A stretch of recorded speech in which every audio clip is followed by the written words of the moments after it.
Nice to see you. Good to see you. Well, we've got a clip from, which one? Is it the Hanks?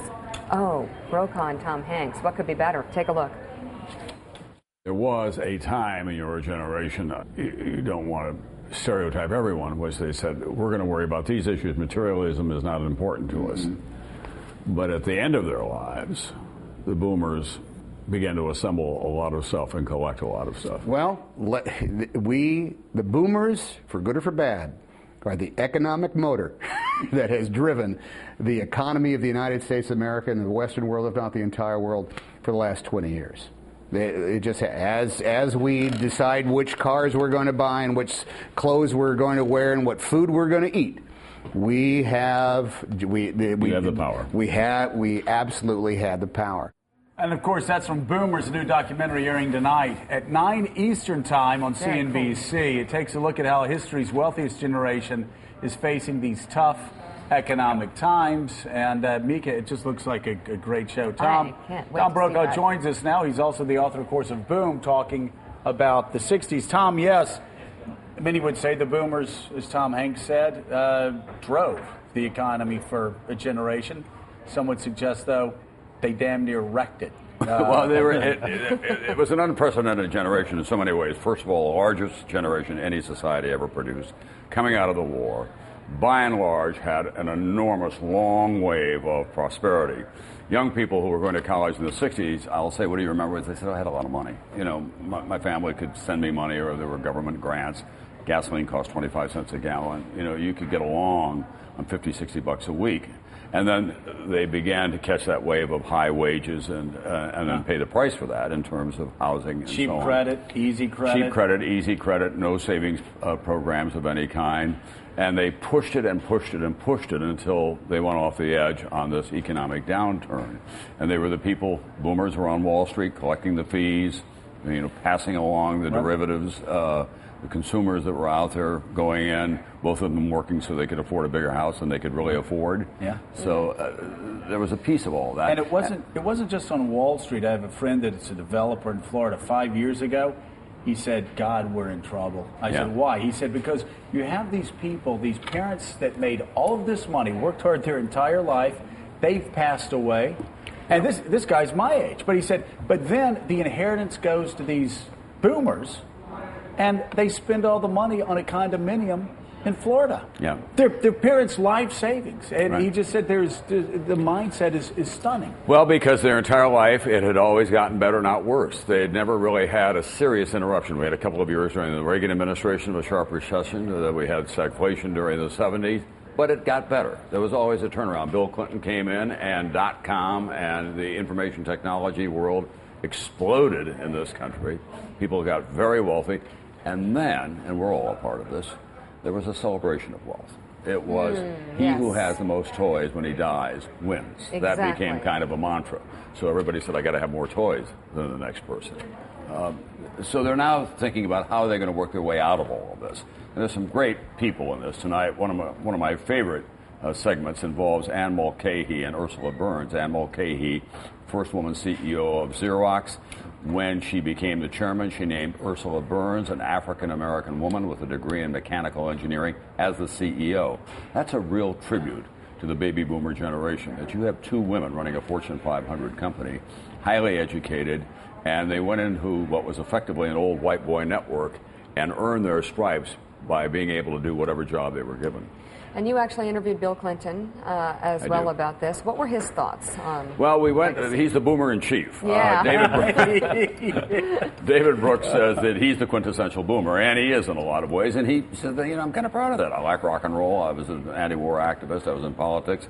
He didn't talk about personal behavior along the way, although I did say to him, and you didn't inhale. And he said, but I tried to, and that part never got out.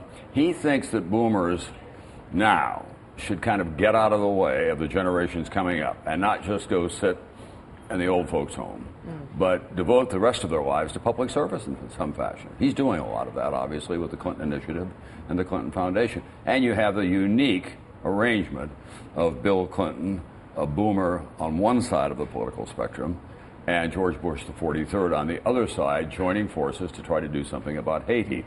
And maybe that can become a template, if you will, a model for this generation. Now, Willie Geist from a younger generation. Was Yes. Willie your roommate up in Vancouver, Tom? Aggressive young man. You guys Willie and I were Practically. hanging. We were actually. We were chilling. Yeah. He's learned a thing that or what two it was? from you, Tom. We were chilling. We were Right. chilling.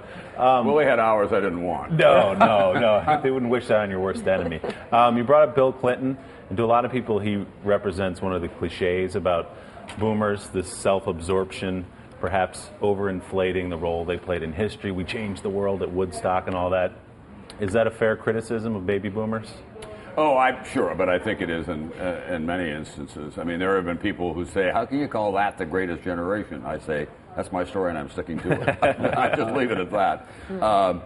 Yeah, I think that's why he's the boomer in chief. He did represent all of that. But he was also a Rhodes Scholar. He loved the political activity. He devoted his life to it, and he has a large choir around him of people who still follow him. And I don't know of anyone in public life, in office or out, who is as nimble as he is about dealing with so many different subjects. I mean, because he's just utterly fascinated by public policy and how you try to make the world a little bit better than you left it. So you have to give him credit on that front as well. There are a lot of them in the boomer generation who are running NGOs now and have brought a different social consciousness to corporations when they became CEOs. We have a much more diversified culture in this country on television, in the workplace, and almost everywhere else because of the boomers said we're going to push that. Mark Gelfand. Tom, you talked to Tom Hanks, you talked about Bill Clinton. What's one or two other examples of people you interview in the show who people may not have heard of who do represent the best of the boomers? Well, there were a number of them. I went to the University of Michigan for the class of 1972 reunion, and there was a couple there that met on the campus at the height of the anti-war protest. He was a football player, one of the famous Elliott family members, and he and his wife courted at that time. She came from a conservative, I think, Catholic household in Detroit. Went to the University of Michigan, and I said to her, statute of limitations run out. What was the wildest thing you ever did? I'm not going to go there, but she runs a foundation. He's a lawyer, and they're in the fabric of American life. Still in Michigan. They're still in Michigan on the campus at the university. He's a lawyer now, and I think that they are very representative of that generation. They're still very conscious of what's going on in the world. They're attached to their academy. You cannot also overlook the high degree of education that the boomers had. I mean, it's the best educated society ever. There was a man that we interviewed who was a Marine in Vietnam on the second to last chopper out. He went back and re-enlisted in the Army Reserve. He's been in Afghanistan and in Iraq. He said, I believe in that kind of service. Jim Webb, who is better known, is also in this, and he said, I don't like the generation thing. We just all happen to be born at the same time. But out of that abrasion that we all were involved in, this comes some pretty good ideas, and that's what we ought to concentrate on. So it's it's a stew, and it's constantly bubbling, and it's not on simmer. It's kind of on low boil all the time. And I hope at this stage in their lives, as someone who's going through a few significant birthdays himself, that they're looking back and saying, now what do I want to do? What kind of a footprint do I want to leave behind? And that could be good for us.